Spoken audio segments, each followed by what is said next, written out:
Bonjour et bienvenue dans l'interview. Aujourd'hui, je reçois Michèle Carté. Bonjour. Bonjour. Alors, vous êtes députée bruxelloise, PS, Oui. et vous êtes première échevine à Gansour. Exact, oui. Alors, Gansour, on en parle beaucoup depuis 15 jours. Ah oui, tristement. Suite au décès du bourgmestre Hervé Oui. Gillard.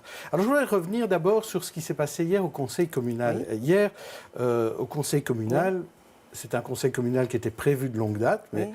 voilà, c'était plutôt finalement un hommage au bourgmestre, mais la compagne du défunt bourgmestre, Oui. Nassim Azid, a été assez dure avec plusieurs membres du conseil communal, et notamment vers vous, et je voudrais que vous réagissiez à ce qu'elle a dit. C'est extrait d'un article du site web de l'RTBF, de Karim Fadoul, et ce qu'elle dit, c'est « Vous m'avez déçu, vous avez joué aux échecs sur un corps meurtri ». Et à celles qui ont creusé sa tombe, Nassim Azid a déclaré, appelé de ses voeux, que leur médisance et leur coup bas ne leur permettent plus jamais d'accéder aux plus hautes fonctions à Gansour. Quelle était votre réaction à ce moment-là? Écoutez, c'est effectivement assez dur, mais je pense qu'il faut savoir que c'est la journée des funérailles. Et moi, très sincèrement, j'ai beaucoup de respect pour la douleur de la famille, la douleur d'une jeune femme qui perd un compagnon qu'à l'âge de 49 ans, c'est effectivement particulièrement dur. Maintenant, elle faisait allusion, je pense, à des propos, je ne vois pas très bien lesquels, mais je pense que c'est des propos qui ont été émis en décembre, bien avant que nous sachions la gravité de la santé de M. Gillard. Et donc, voilà, moi, je n'ai pas envie de revenir sur les circonstances. On a parlé de niveau pénal, etc. Mais je n'ai pas envie de revenir sur ces aspects-là. La personne n'est plus là. Donc, mais s'il y a eu des propos assez durs, c'était en fonction de ça et par des personnes qui n'étaient pas du tout au courant de la gravité de l'état de santé de M. Gillard. Voilà, c'est assez dur, mais je comprends tout à fait la douleur d'une compagne qui perd effectivement quelqu'un de proche à cet âge-là.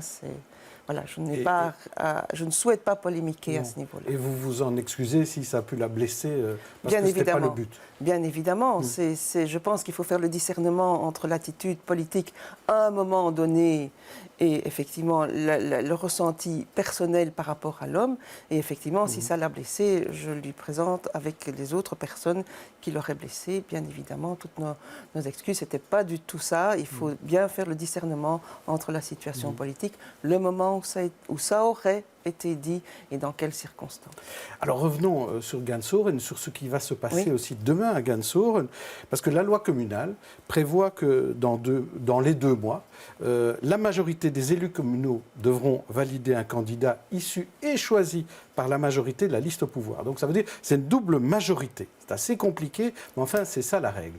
Aujourd'hui, vous êtes première échevine, vous avez fait beaucoup de voix aux élections. Vous dites que c'est vous qui devez être bourgmestre de Gansour? Non, moi je ne dis pas cela. Je pense qu'il faut trouver une équipe avec un consensus solide qui puisse travailler en toute sérénité pour effectivement terminer cette législature. Alors c'est vrai, comme vous le dites, j'ai fait le premier score au niveau des communales de 2012 et donc je pense qu'il faut quand même expliquer à l'opinion publique qui ne comprend pas toujours pourquoi on ne respecterait pas ce qui a été émis lors du suffrage de 2012. Je pense que le mieux, ce serait d'en tenir compte, ce que j'espère effectivement, mais j'espère aussi et surtout de pouvoir continuer à poursuivre la gestion de cette commune. Ce n'est pas le titre qui importe, c'est aussi de pouvoir gérer la commune en toute sérénité jusqu'à 2018. Donc si je traduis cela dans un langage peut-être plus simple, oui, vous êtes candidate à être Vous dites que je n'ai pas un langage simple. Non, mais vous êtes prudente, voilà, je vais dire ça. Je respecte les partenaires, quels qu'ils soient. Vous êtes candidate à devenir bourgmestre pour peu que vous vous mettiez d'accord avec la majorité actuelle. Majorité un peu difficile, maire PS. Donc il faudra, et un indépendant, M. Van Latem, qui était le faisant en fonction, il faudra convaincre tout le monde. Monsieur Van Latem est bourgmestre jusqu'au 14 février. Donc comment ça va se passer dans ces 2 mois? C'est encore une difficulté que nous avons. Il faut bien évidemment voir les conseils juridiques. C'est la loi communale qui détermine tout cela. Mais il a été désigné par le bourgmestre qui malheureusement est décédé avant le terme qui était prévu le 14 février. J'ai l'impression qu'il restera en place jusqu'à ce que le nouveau bourgmestre prête serment. Mais tout cela demande vérification juridique. Bien évidemment, ça n'est pas simple. Est-ce que dans une commune aussi déchirée, parce que le majorat s'est passé avec difficulté, Oui, effectivement. est-ce qu'il ne faudrait pas peut-être à un moment donné discuter avec tout le monde et même avec l'opposition, Écoutez, M. Compagnie par exemple et Mme Dezague? Moi, je ne citerai pas de nom. J'ai une expérience de bourgmestre pendant presque 13 ans, donc je sais que ce qui est important avant tout pour un bourgmestre, c'est d'être le bourgmestre de tous. C'est d'être le bourgmestre de tous, majorité et opposition, mais d'avoir bien évidemment la sérénité requise au niveau de la majorité pour gérer ensemble, mais tout en étant le bourgmestre de tous. Je pense aussi que ce qui est important dans la situation actuelle, c'est, comme je l'ai dit, se rappeler le résultat des élections de 2012. Je pense que la population aurait difficile à comprendre qu'on n'en tienne pas compte. Vous savez, moi, le lendemain des élections de 2012, ça a été un peu dur de dire et de rencontrer des personnes qui ont dit écoutez, avec tout ce qui se passe, moi je ne vais plus voter. C'est ça ce qui serait dommage. Et donc je leur ai dit écoutez, ce n'est pas le titre qui importe, mais c'est aussi et surtout, puisque vous nous avez fait confiance, de rester présente pour gérer la commune et faire avancer nos projets. Certes, mais à contrario, on pourrait dire M. Van Latem, qui était bourgmestre faisant fonction, qui a apparemment plutôt bien fait son boulot, peut-être que lui aussi peut envisager d'être bourgmestre. Mais écoutez, moi j'ai beaucoup de respect et M. Van Latem a fait cela avec beaucoup de respect aussi par rapport à M. Gillard, puisque c'est M. Gillard qui est devenu son ami par ailleurs, qui l'a désigné. Et moi je comprends tout ça. Du moment que ça fonctionne bien, on sait serrer les coudes pour que tout puisse fonctionner convenablement, surtout pour les services à la population. Je pense que c'est l'essentiel. Et donc maintenant, il faut peut-être remettre les pendules à l'heure, si je puis dire, par rapport à 2012 et oublier ce qui s'est passé, mais en sachant quand même qu'il y a le choix de la population qui est déterminant. Donc le poids électoral est déterminant. Alors une question par rapport à la Formule E. Alors c'est ces bolides de F1 électriques. On avait prévu un grand prix sur Kuckelberg et sur Ganshorn, autour du parc Elisabeth. Et le ministre de la Mobilité, Pascal Smet, vient d'annoncer que ça n'aura pas lieu autour du parc Elisabeth, ça aura lieu à Bruxelles, on ne sait pas encore où, mais en tout cas, ça n'aura pas lieu autour du parc Elisabeth. Alors, est-ce que c'est un soulagement pour vous ? Un soulagement n'est peut-être pas le terme. Nous étions un peu dans l'attente d'avoir quelle serait la décision du gouvernement et aussi de Bruxelles Environnement, parce que c'est près d'un parc, effectivement, à un endroit où il y a pas mal d'habitations. Donc il faut voir les nuisances que cela aurait pu proposer. Je pense que l'idée était intéressante parce que pour mettre en avant des véhicules alternatifs au niveau électrique, etc., n'empêche que ça aurait provoqué pas mal de nuisances. Et donc, je pense que l'organiser, oui, mais c'est pas parce que pour dire pas chez nous, ailleurs. Non, c'est simplement, voilà, exactement. Mais dans le respect de l'environnement, le respect des habitations proches du circuit, je pense que c'est une bonne chose.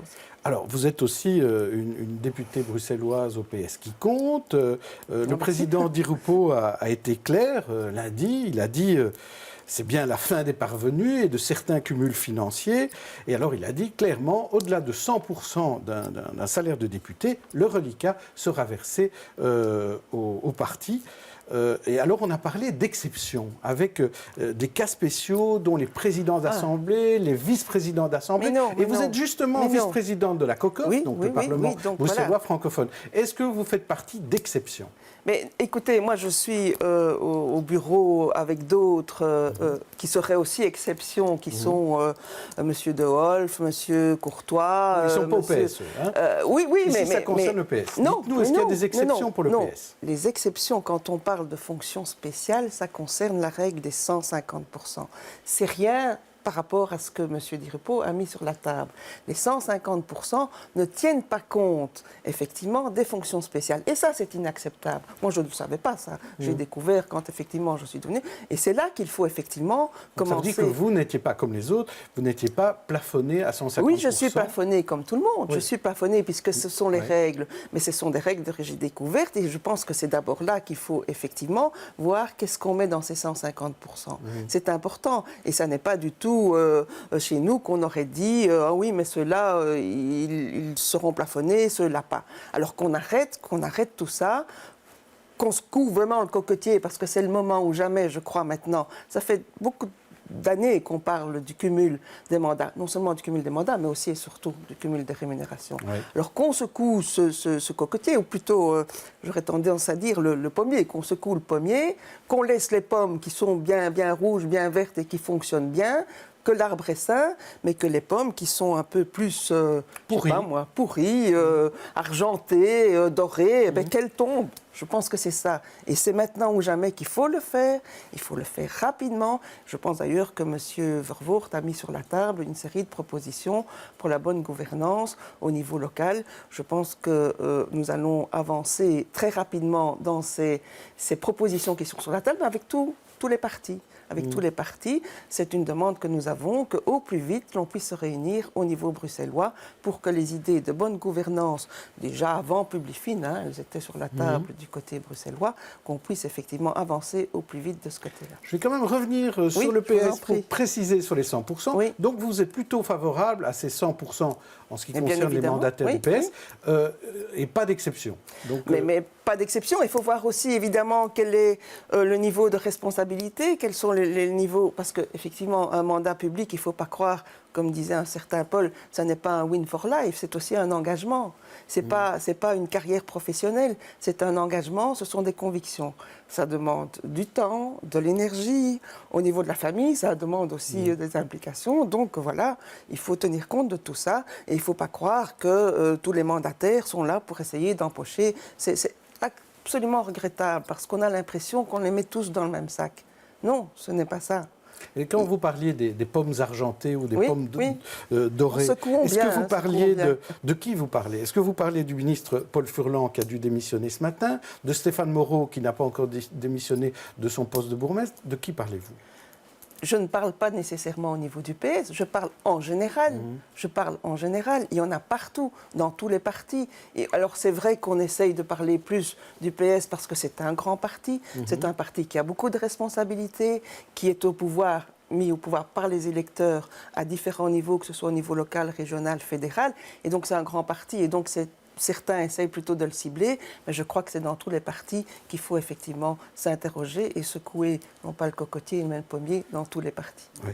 Donc secouons le pommier. Et alors, je voulais que vous expliquiez peut-être, quand vous dites que ce n'est pas une carrière professionnelle, vous dites c'est un service à la population. Certains ont fait quand même en métier pendant toute leur carrière. Ah oui, ça c'est certain. Moi, tout ce que je peux vous dire, c'est qu'effectivement, quand on est engagé en politique, quand on a une responsabilité, quand on sent aussi qu'on est soutenu par de la population, par des collaborateurs, par des personnes qui sont proches de vous et qui savent que c'est important de s'impliquer en politique c'est un engagement en fonction de convictions.